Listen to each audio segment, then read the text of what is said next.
بسم اللہ الرحمن الرحیم۔ السلام علیکم۔ حضرت عائشہ رضی اللہ تعالی عنہما نے فرمایا کہ ہم حج کے ارادے سے نکلے، جب ہم مقام صرف میں پہنچے تو میں حیضہ ہو گئی اور اس رنج میں رونے لگی کہ رسول کریم صلی اللہ تعالی علیہ وسلم تشریف لائے۔ آپ نے پوچھا تمہیں کیا ہو گیا، کیا حیضہ ہو گئی ہو؟ میں نے کہا ہاں۔ آپ نے فرمایا کہ یہ ایک ایسی چیز ہے جس کو اللہ تعالیٰ نے آدم کی بیٹیوں کے لیے لکھ دیا ہے، اسی لیے تم بھی حج کے افعال پورے کر لو، البتہ بیت اللہ کا طواف نہ کرنا۔ حضرت عائشہ رضی اللہ تعالی عنہما نے فرمایا کہ رسول کریم صلی اللہ تعالی علیہ وسلم نے اپنی بیویوں کی طرف سے گائے کی قربانی کی۔ صرف ایک مقام مکہ سے 6-7 میل کے فاصلے پر ہے۔ حضرت عائشہ رضی اللہ تعالی عنہما نے فرمایا میں رسول اللہ صلی اللہ تعالی علیہ وسلم کے سر مبارک کو حیضہ ہونے کی حالت میں بھی کنگھا کیا کرتی تھی۔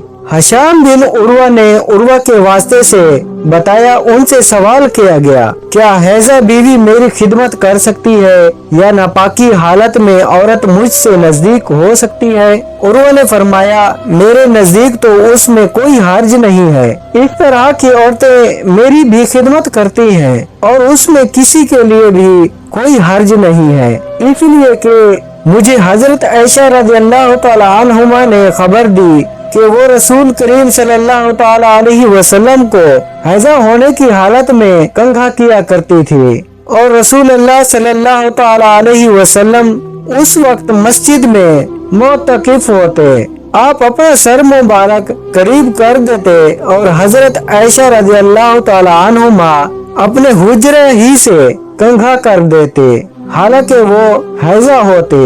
حضرت عائشہ رضی اللہ تعالی عنہ نے فرمایا کہ نبی کریم صلی اللہ تعالی علیہ وسلم میری گود میں سر رکھ کر قرآن مجید پڑھتے حالانکہ میں اس وقت حیض والی ہوتی تھی۔ ام سلمہ رضی اللہ تعالی عنہا نے کہا کہ میں نبی کریم صلی اللہ تعالی علیہ وسلم کے ساتھ ایک چادر میں لیٹی ہوئی تھی، اتنے میں مجھے حیض آ گیا، اس لیے میں آہستہ سے باہر نکل آئی اور اپنے حیض کے کپڑے پہن لیے۔